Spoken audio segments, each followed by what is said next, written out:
Hi, this side Abid Bansal. I'm an author and a life coach in the art of conscious living. So today we are exploring one of the most mystical, life-changing, and almost cinematic stories that ever told by Neville himself.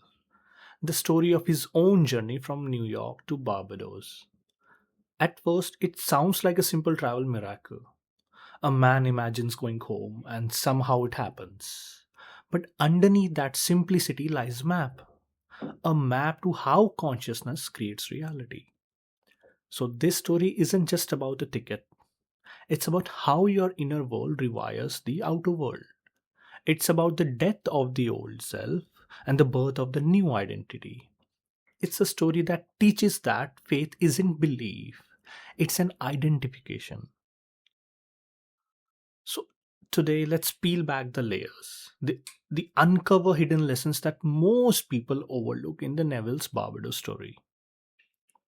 In the early 1930s, during the Great Depression, as the story goes, Neville was living in New York and he was young, uncertain, and financially struggling at that moment.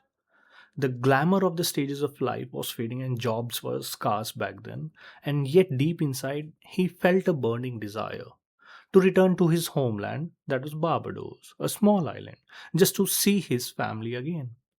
But there was one problem. He had no money, no connections that could help, and not even a faint possibility of traveling halfway across the world. Then came Abdullah, a mysterious Ethiopian Jewish mystical living in New York. Abdullah wasn't just a simple teacher, he was a mirror, reflecting to Neville that the truth, that the imagination is not a tool. It's the very power of God within a man. When Neville told him about his wish to go home, Abdullah didn't sympathize with him. He didn't offer any kind of advice. He didn't say, like, work harder. Instead, he said a phrase that shook Neville's logic and changed his life forever. He said, "You are in Barbados." But Neville protested. And he said, "But Ab was the pet name, very close name for the Abdullah." He said, I'm in the New York. But Abdullah replied, if you are in Barbados, you cannot discuss how you are going to get to Barbados. You must live in Barbados in your own imagination, as though you were there. You must see the world from Barbados. Those words were not metaphorical. They were literal, literal instructions for a shift in state. So Neville began to live in imagination as though he were already in Barbados. Every night before sleep, he slept in Barbados. He imagined the warm air through the open windows, the sounds of the Caribbean, the feeling of being at home with his family. And though nothing had changed physically, he persisted. Weeks later, almost out of the blue, Neville receives a letter from his brother in Barbados containing money and a ticket for the exact journey that he had been imagining. Even then, the story didn't end. The ticket was initially third class, but by the time he boarded, he was upgraded to first class. When Neville told Abdullah about it, the whole story, Abdullah simply said, I know, and that's exactly how it should be. And then he added something very strange. Abdullah said, when you return from Barbados, you will have died. He didn't mean a physical death, he meant the death of Neville's old self. The self that once believed he was poor, he was limited, and separated from divine power. That version of him, the doubting one, the questioning one, the hoping one, was completely gone. What came back was a man who already knew. So, what is the hidden lesson in this complete story? The very first lesson is imagination isn't a creative tool, it's your location. We often treat imagination as a spiritual instrument, something we use to attract what we want, like a painter using a brush to color reality. But that's still old paradigm. It separates you from the power that creates. And Abdullah shattered that illusion. He told Neville, you are in Barbados. He wasn't giving him a trick into mental imagery. No, he was relocating his very identity. He wasn't saying visualize Barbados, he was saying be in Barbados. Feel from there, think from there, and respond from there. In that moment, Abdullah wasn't describing an exercise, he was describing the structure of reality itself.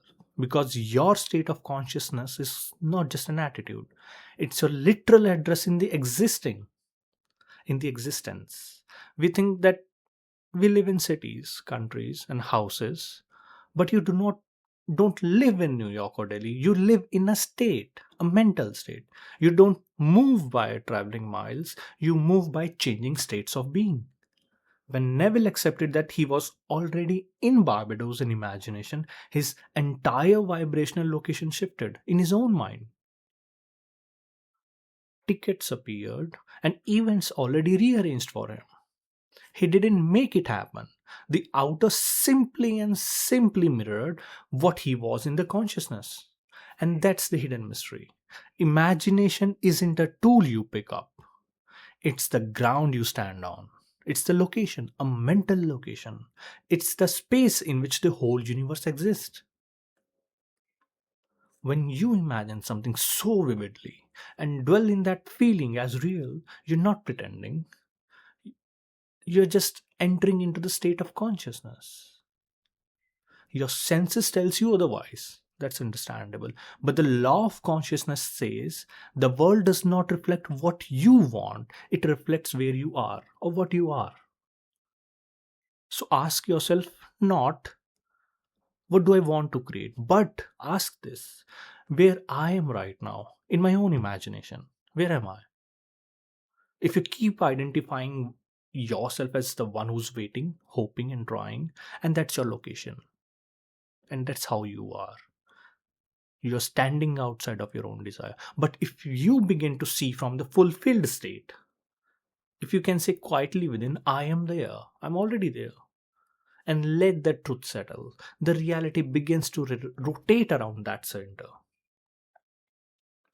And that's the essence of living in the end. You don't use imagination, you are the imagination, the living power that shapes the world. You are never trying to get to the Barbados. You're already there. Your outer world is just simply catching up. The second teaching is true faith means no negotiation. When Neville came to Abdullah complaining that I'm no closer to Barbados than ever before, Abdullah didn't reason with him. Not at all. He didn't soothe him. He simply slammed the door and literally slammed the door. And why? Because he refused to enter into conversation with a doubt. That's how Abdullah was. In that moment, in that particular moment, Abdullah embodied the very law that he was teaching. The Neville's plea came from the state of not having it, that I'm not able to go to the Barbados. Abdullah knew that even to discuss how or when would affirm that state, would solidify that state. And so he did the most loving thing a teacher could do. He denied the student's old identity. True faith isn't a polite agreement, it's a ruthless alignment. When you assume a state, you truly accept that what you desire is already accomplished. And you no longer negotiate with the appearances, not at all. You don't ask when it will come or what if it doesn't work. Those questions belong to the old man, your own former state, the self that lives in the separation itself. Faith is persistence in assumption, no matter what your senses report. So Neville said, faith is loyalty to the unseen reality. It's not about convincing the mind, it's about holding to the end, feeling the wish fulfilled and letting the feeling become your own atmosphere. Neville didn't need to convince Neville, like Abdullah didn't even try to convince Neville intellectually. He simply refused to speak to the version of Neville who was still in the New York. He only acknowledged the Neville who was already in the Barbados. And that is the secret. Faith is not positive thinking. Faith is identification. You remain loyal to the unseen fact that the seen must conform. And that's why Neville later said, dare to assume. The feeling of wish fulfilled. If persisted in, it will harden into fact. Fate does not mean effort, it means resting in the end. Abdullah's silence was, you can say, more powerful than thousand affirmations, to be honest, because it represented the unshakable conviction of one who knows the imagination creates reality. When the door closed on Neville's complaint, the door to a new world opened within him, and that's what we exactly must learn. Stop arguing for your limitations. Stop rehearsing lack in conversation, prayer, in thought. Don't ask life how to show proof before you believe. Believe, and then life will recognize it just to prove you wrong, or maybe right. Lesson number 3: being faithful to the assumed state reshape time itself. Neville's story of Barbados reveals something astonishing about the nature of time, which most of the people overlook. The time is not a sequence of hours, days, but a moving through state of consciousness. When Neville began to sleep in Barbados in imagination, nothing in the external world suggested that his long journey was possible. Nothing. The calendar said otherwise, his bank account said otherwise, logic said otherwise. Yet within him, a deeper law had already been set in motion because he occupied the end in the feeling. He didn't force the outer world to move. He moved inwardly, and the outer rearranged itself. So Neville later said, after this incident, the difference between feeling yourself in action here and now and visualizing yourself in action as though you were on the screen is the difference between success and failure. He stopped seeing himself trying to get to the Barbados and began feeling from the Barbados as though he were already there. That inner subtle shift is the key that unlocks the structure of time, because time, as Neville taught, is not linear, it's psychological. Your world unfolds according to the state you inhabit now. To be faithful to the end means to hold feeling of wish fulfillment even when every sense denies it. You remain loyal to the unseen reality until the visible world catches up. And faithfulness is not repetition, it's a residence. Most of the people usually do not get this idea. Faithfulness is not repetition, it's the residence. You live there inwardly until your environment takes shape around you. So when Neville persisted night after night in that imagination, like imagining himself in Barbados, time began to bend towards the inner certainty. Letters were mailed, opportunities appeared, and somehow he found himself after some time in Barbados. So Neville once wrote, if you persist in that state, it will harden into fact. This hardening is time itself, the process by which unseen assumption crystallizes into your own seen world. So when you hold your inner vision steady, you're not fighting against time, you are fulfilling it. You are allowing the invisible seed to grow in the appointed season. And notice something profound. Neville didn't even like imagine getting to Barbados. He imagined himself being there. He skipped the process. He bypassed the time itself. And that is the secret of living in the end. When you accept that it is already done, like 100% complete, you step outside of the waiting room of life. And Neville said one beautiful line: to be conscious of being poor while praying for the riches is to be rewarded with that what you're conscious of being, that is your own poverty. Your task is not wait for the proof, not at all, but to remain faithful to the feeling of fulfillment until the time becomes evident in front of your eyes. Lesson number 4: luxury doesn't mean, or you can say, luxury doesn't depends upon mean, it depends upon your own assumption.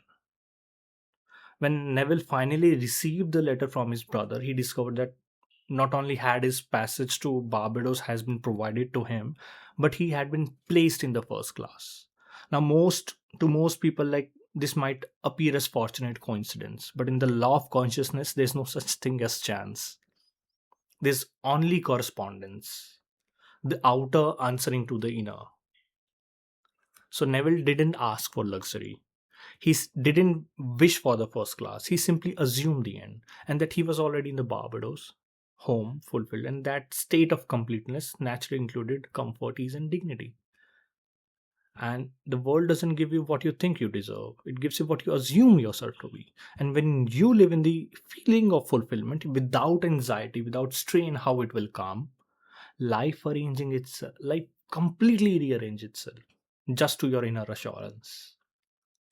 So Neville once said, change the conception of yourself, you will automatically change the world in which you live. He didn't change the ship, he didn't persuade anyone, he didn't strive for an upgrade.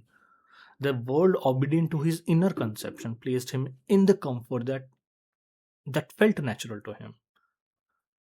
Luxury in Neville's word, or his words, maybe his language, is not about gold, silk, or maybe some kind of a grandeur. It is the felt experience of sufficiency, the feeling that nothing is missing, that you already are, that all you seek. It's not the wealth that produces the feeling, it's the feeling that produces wealth. The moment you truly rest in your inner conviction, your outer world reshape itself. In truth, luxury is not in the thing, it's in the state. You could sit in a small room and feel infinite abundance, and life will soon mirror it. Or you could sit in a mansion and still feel lack, and the mansion will soon be gone out of your hands. Everything in your world moves obedience to your assumption of your own being. Lesson number 5. Transformation requires the sacrifice of the old self. Before Neville left for Barbados, Abdullah said something that sounded strange, even haunting. Like, when you will return, you will have died. He didn't mean a physical death, he simply meant the death of old Neville, the man who believed in limitations, struggle, and uncertainty. Every true transformation, Neville taught, demands the inner crucifixion, the surrender of old concept of self. Something must die within you before something new can live inside of you. And this is why law of assumption is not merely about getting things. It's about dying to the identity which says, I don't have it. And that is the reason most people fail to operate this law, because we are the operant power. When Neville accepted that Abdullah's instruction, that when he stopped arguing, he stopped complaining, he began to live from Barbados, the old self began to dissolve. The inner version of him, changed to the circumstances, could no longer survive in that new state. Neville then later said, the moment you dare to assume the feeling of your wish fulfilled, the old man dies and the new man is born. And this is not a metaphor, it's a mystical process of resurrection itself. Death is silent and unseen, but it is the greatest event in man's life. To enter a new state, you must stop rehearsing the memories that belongs to the old one. You must refuse to identify with the stories that once justified your own limitation, and that is the sacrifice. It doesn't happen through effort or ritual. It happens the moment you accept that your I am is no longer bound to what it used to believe. You cannot serve two masters, the old state and the new. You can declare I am rich and still feel poor inside. You can say I am loved and while secretly holding the wound of rejection. You cannot do it. Law is simple but uncompromising. You must die to who you were before. The new identity can take actually root in you. When Abdullah told Neville that you will have died, he was declaring initiation, not punishment. He was saying you will have passed from knowing about the truth to becoming it. And this is the real resurrection, when the old identity falls away and the new awareness arises. Do not fear this death. It's a sacred death. When you dare to let go of who you were actually, and you step into who you truly are, the operant power. Lesson number 6. Your desires reveal your hidden identity longing. When Neville longed, he just want to go to the Barbados. wholeheartedly. It wasn't merely a nostalgia for home, it was a summons from within. Desire, as Neville would later teach in his career, is never random. It's the voice of your higher self. The deeper I am is calling you to remember who you truly are. Abdullah didn't grant Neville's wish, he recognized it. He saw that the desire itself is a divine signal, proof that greater version of Neville was ready to be born. You see, most of us misinterpret desire. We think it's about something we must chase, earn, or prove ourselves worthy of. But Neville turned this upside down. Your desire is not something you work towards, it is something you awaken to. So, when the feeling of Barbados arose within Neville, it was not pointing outward, it was pointing inward, towards the dimension of his own being that the state is already existing. Every genuine desire like that is an echo from your fulfilled self, reaching back through imagination and whispering to you, come here, you are already this. Abdullah's unwavering confidence, his absolute refusal to discuss how, was born from knowing this truth. He knew that the desire contained its own path, its own fulfillment. Every desire has its own fulfillment blueprint within it. He simply said, you are in the Barbados. Because the desire had already revealed the identity Neville must occupy, a man, free at home and already provided for. And this is why Neville often said, the law of consciousness is the only law. Every desire is a prophecy. It is your future self remembering itself through you. The more you sacredly hold it, not as a craving, no, but as a recognition, the sooner that self crystallizes into the form. And when Neville finally received the ticket, he wasn't surprised. He was living in the end. He already had become that version of himself. The ticket was just a reflection for him. So you look at your own desires today, not as a lack, but as a revelation. They're not calling you to effort, they're calling you to just identify themselves. They are showing you what aspect of divine you are, that you meant to remember it now.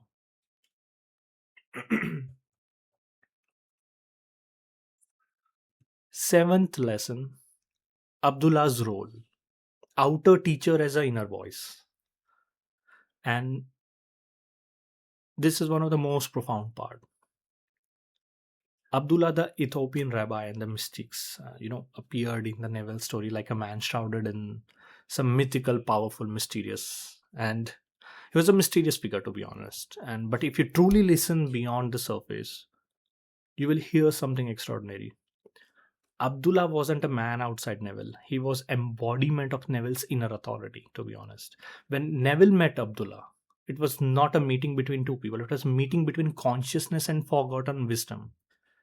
Neville himself would later say, all that you behold, though it appears without, it is within, in your own imagination. That means Abdullah's calm certainty, his refusal to entertain Neville's doubt, was actually Neville's own faith, reflected back to him through form of himself.